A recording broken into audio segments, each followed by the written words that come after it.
بسم اللہ الرحمن الرحیم۔ السلام علیکم ورحمۃ اللہ وبرکاتہ۔ ناظرین، آج ہم حجامہ یا کپنگ کے متعلق کچھ جاننے کی کوشش کریں گے کہ حجامہ کیا ہے، اس کی افادیت کیا ہے، اس کے فوائد کیا ہیں، نبی اکرم صلی اللہ علیہ وسلم نے حجامہ کے بارے میں کیا ارشاد فرمایا اور یہ کن کن بیماریوں کے لیے کیا جاتا ہے۔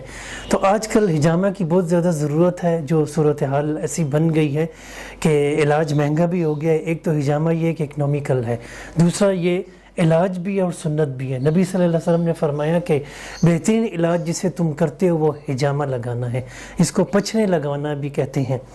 تو آج کل اس کی جدید شکل یہ ہے کہ کپس ہوتے ہیں، پلاسٹک کے کپس ہوتے ہیں، وہ کپس لگائے جاتے ہیں۔ انشاءاللہ اگلی ویڈیو کے اندر میں اس کا طریقہ بھی آپ کو بتاؤں گا۔ آج ہم چند باتیں سیکھنے کی کوشش کرتے ہیں۔ حجامہ عام طور پر جن مقامات پہ کیا جاتا ہے وہاں کیا جاتا ہے جہاں بیماری ہو، جہاں تکلیف ہو، جہاں پین ہو۔ مثال کے طور پر اگر کسی کو معدے کی تکلیف ہے تو معدے کے اوپر حجامہ کیا جاتا ہے، اگر کسی کو گردے کے مسائل ہیں تو گردوں کے اوپر کمر پر کیا جاتا ہے، اگر کسی کو جگر کے مسائل ہیں تو جگر کے اوپر دائیں طرف سینے پر کیا جاتا ہے۔ اگر کسی کو سر کی تکلیف ہوتی ہے یا تھی اس وقت تو آپ صلی اللہ علیہ وسلم سر کا حجامہ فرماتے تھے اور اس کے متعلق تاکید فرماتے تھے۔ کئی امراض کے اندر اضافی طور پر کاہل بھی کرتے تھے۔ کاہل یہ دو کندھوں کے درمیان جو گردن کے قریب ایک مقام ہے، یہاں پر نبی صلی اللہ علیہ وسلم حجامہ فرمایا کرتے تھے۔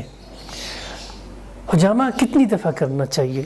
اگر ایک دفعہ حجامہ سے مریض ٹھیک نہیں ہوتا تو 3 سے 7 دفعہ حجامہ کرنا چاہیے، اور ہر 2 حجامہ کے درمیان 2 ہفتے یا 1 مہینے کا وقفہ ضروری ہے، اور یہ طبیب کے فیصلے اور مشورے سے کرنا چاہیے۔ اب نبی صلی اللہ علیہ وسلم کی چند ارشادات آپ کے سامنے رکھ دیتا ہوں جو کپنگ کے متعلق آپ نے فرمائے تھے۔ حضرت ابن عباس رضی اللہ عنہ حضور اکرم صلی اللہ علیہ وسلم سے روایت کرتے ہیں کہ آپ صلی اللہ علیہ وسلم نے فرمایا کہ شفا 3 چیزوں میں ہے: حجامہ کے ذریعے ضرب لگوانے میں، حجامہ کے ذریعے ضرب لگوانے میں، شہد کے استعمال میں، آگ سے داغنے میں۔ تاہم میں اپنی امت کو آگ سے داغنے سے روکتا ہوں، یعنی آگ کے ذریعے وہ لوہے کو گرم کر کے اور وہ اس وقت اس زمانے میں زخموں کو ٹھیک کیا جاتا تھا یا علاج کیا جاتا تھا۔ پھر ایک اور حدیث ہے، بخاری کی حدیث ہے، حضرت جابر رضی اللہ عنہ حضور صلی اللہ علیہ وسلم سے روایت کرتے ہیں کہ آپ صلی اللہ علیہ وسلم نے فرمایا کہ اگر تمہاری دواؤں میں سے کسی دوا میں شفا موجود ہے تو حجامہ کے ذریعے ضرب لگانے میں ہے، یعنی بلیڈ کے ذریعے کٹ لگانا، یا شہد کے استعمال میں، یا پھر آگ سے داغنے میں، بشرطے کہ یہ داغنا اس مریض کو راس آ جائے، لیکن میں آگ سے داغنے کو پسند نہیں کرتا۔ حضرت انس رضی اللہ عنہ سے روایت ہے کہ نبی اکرم صلی اللہ علیہ وسلم نے فرمایا کہ سب سے بہترین دوا جس سے تم علاج کرو وہ حجامہ لگوانا اور قسط البحری، یہ ایک سمندری جڑی بوٹی، ایک میڈیسن ہے ہربل، اس سے علاج کرنا ہے۔ تو اس کی بھی ایک تاکید آئی ہے۔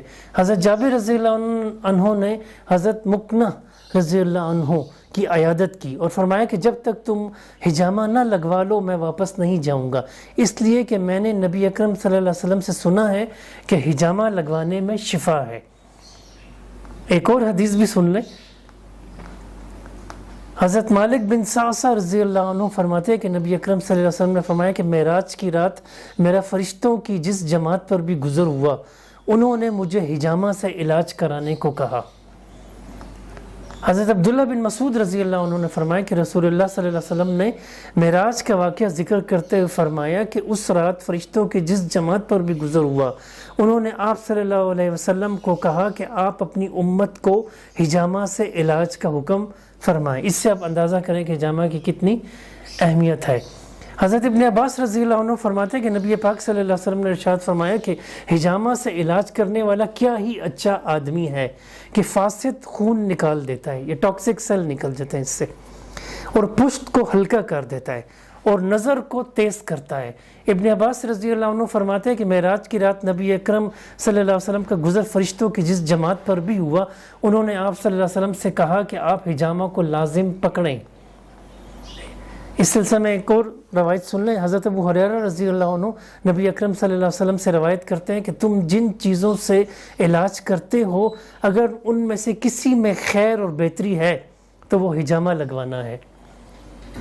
حضرت ابو کبشہ انماری رضی اللہ عنہ فرماتے ہیں کہ حضور اکرم صلی اللہ علیہ وسلم سر مبارک پر اور دونوں کندھوں کے درمیان حجامہ لگوایا کرتے تھے، اور فرماتے ہیں کہ جس شخص نے حجامہ کے ذریعے اپنا گندا خون نکلوا دیا تو اب اسے کوئی خدشہ نہیں اس بات سے کہ وہ کسی بیماری کا کوئی علاج نہ کرائے۔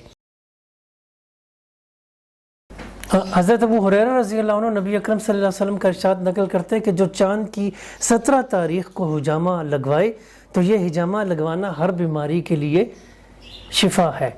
اب ہے ایک اہم بیماری جادو، میجک، بلیک میجک کا علاج بھی حجامہ کے ذریعے کیا جاتا ہے۔ حضرت عبد الرحمن بن ابی لیلہ سے روایت ہے کہ جب رسول اللہ صلی اللہ علیہ وسلم پر جادو کیا گیا تو آپ صلی اللہ علیہ وسلم نے اپنے سر پر حجامہ لگوایا۔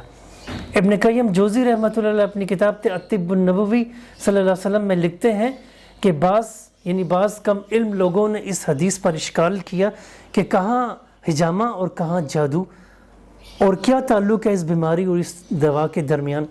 اگر اعتراض کرنے والے بقراط، ابن سینا یا ان جیسے دیگر حکیموں کے پاس جو سائنٹسٹ تھے، ان جیسے دیگر حکیموں کے حجامہ سے جادو کا علاج کرنے کو کہتے ہوئے سنتے تو وہ ضرور اس کو مان جاتے، یعنی اگر ابن سینا کہتے، بقراط کہتے یا اور اس طرح کے سائنٹسٹ کہتے تو پھر تو لوگ مان جاتے، جبکہ نبی صلی اللہ علیہ وسلم فرما رہے ہیں تو ایک مسلمان کے لیے اس سے بڑھ کر اور کیا بات ہو سکتی ہے۔ چنانچہ ابن قیم رحمۃ اللہ علیہ فرماتے ہیں کہ حالانکہ حجامہ کے ذریعے جادو کا علاج ایسی ذات نے کیا ہے جس کی پہچان اور فضیلت کے بارے میں ذرا بھی شک نہیں کیا جا سکتا، یعنی حجامہ کے ذریعے جادو کے علاج میں اعتراض کی کوئی گنجائش نہیں ہے، اور یہ بالکل سحر کا علاج ہے۔